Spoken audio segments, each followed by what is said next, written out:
So I get the question a lot, what is the due diligence period? I'm Bill Stevenson from Spotlight Realty. And if you've never bought a home in North Carolina or haven't bought a home since 2011 in North Carolina, then you may not be familiar with this process.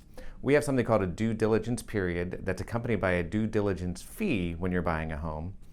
And what that is, it's a small fee. It used to be earnest money, which we also still have. Earnest money would be put into escrow when you go to buy a home, and then when you close on that home, that money is paid out to the seller as part of the purchase price.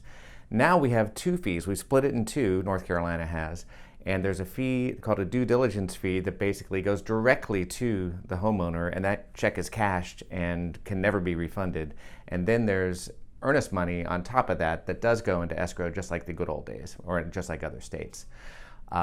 The reason that happened is it used to be when you just gave earnest money and you wanted to back out of a purchase, then that would really cause a lot of trouble. You had to argue over why you were backing out and then decide who gets the earnest money, and often those cases wound up in court.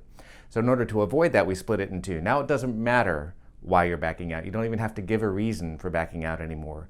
If you back out during the due diligence period, which is typically about 3 weeks, then you lose your due diligence money, but you get your earnest money back. If you back out after the end of the due diligence period, then you lose both your earnest money and your due diligence fee. Those both go to the seller. So it no longer matters why you're backing out, it only matters when you back out. And I think that's a lot easier for buyers and sellers to deal with. And I think it's a really good thing. And it actually gives you a lot of confidence as a buyer going forward. You can be 90% sure that you want this house, but not 100% sure, and still make an offer and not have a lot of money at risk. So, due diligence. It's unique in North Carolina, but don't worry, we know what we're doing. So I know it can be complicated, this due diligence thing. If you have any questions about it, or you want to talk about it some more, just feel free to give me a call.